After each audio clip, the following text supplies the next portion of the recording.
So continuing the discussion what we have carried out in the last class, we had discussed about product development. This was the example which I had quoted to you, which shows that every product in the course of time is subjected to a lot of modifications, which is inevitable.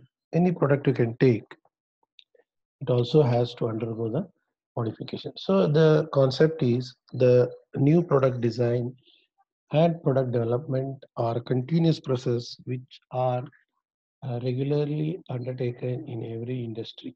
That is the core of the industry. So they have to go for reason. And this is also we have discussed in the last class. Whenever you design a new product, what is the likely reason it will fail?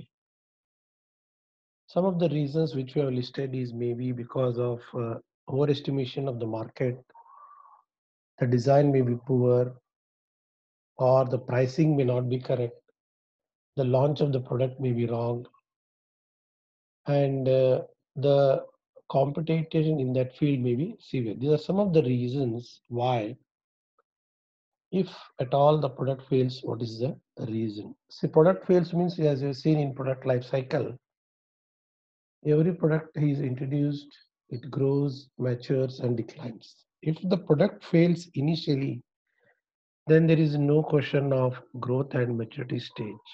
The moment it is introduced, it fails to take off to the next phases of growth and maturity, and ultimately it may be declined. So these are some of the reasons why the product may fail. And again, in the third module also, we are studying this about product development. Basically, the second and the third module are more or less correlated to each other. Second module gives stress on design. The third module gives out stress to develop. Development, product development is a large activity, whereas product design is limited only to the product design, that is engineering design. Okay. So if you take the overall development products, so first is, as we know, that starts with the new idea. Then what we call as screening. What do you mean by screening is there is a brainstorming session wherein the idea is discussed among all the stakeholders, and whether the feasibility of the idea is studied, what are the options, what are the alternatives, what are the, generally we call this as we can even quote one word, that is SWOT analysis.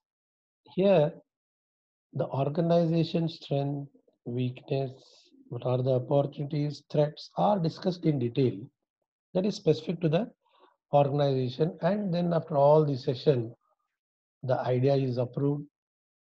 Then it goes for the concept development and testing, that is activity which is covered in what we call as product design. Once the product is ready, then the most important is launching that product in the market. That is taken care by marketing strategy development. And of course, every product means business, and analysis of that business. What is the investment? What is the break even? How much revenue are we going to generate? What is the break even point? All those things are carried out in product designs. Then the product is actually developed, marketed, and then it is commercialized. So this is the various approaches for product development. This again we'll study in the third module. To successfully develop a product, what are the important characteristics? This is already some part of third module we are covering. What it requires for product development to be successful. First is the good should be a good quality, the cost, the development time, development cost, and development. See, to improve quality, cost, reduce the time. See, now time also is an important factor. If you take more long to develop, if you take more long to develop a product, what are the consequences of this on the company? First thing is more the time you take, there are more overheads. Second is more competition. Before you launch your product in the market, someone else will overtake you and launch his product. That is one more threat. And earlier days, what used to be the product life cycle was a very long duration, especially the product development was a long phase. But now, because of the competition, because of the latest technology available in manufacturing, the advent of CAD CAM, CNC, and all, it is possible to develop a product within a very short time and launch it in the market successfully. So these are the points which are necessary for our product. Now, let us start our discussion purely on design. So these are the things which you already are aware of. What is the design process? A typical design process starts with problem definition, that is the need. Then there is a discussion on that need. Then there is a small prototype which is being made ready. That's a design and modeling part. Then there is a small prototype is made ready.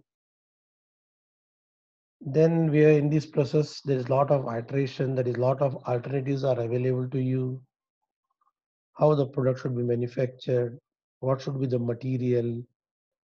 Based on all the analysis, you decide and then prepare a small prototype model, which is again further subjected to testing, whether it withstands all the tests and then you can deem it to be successful.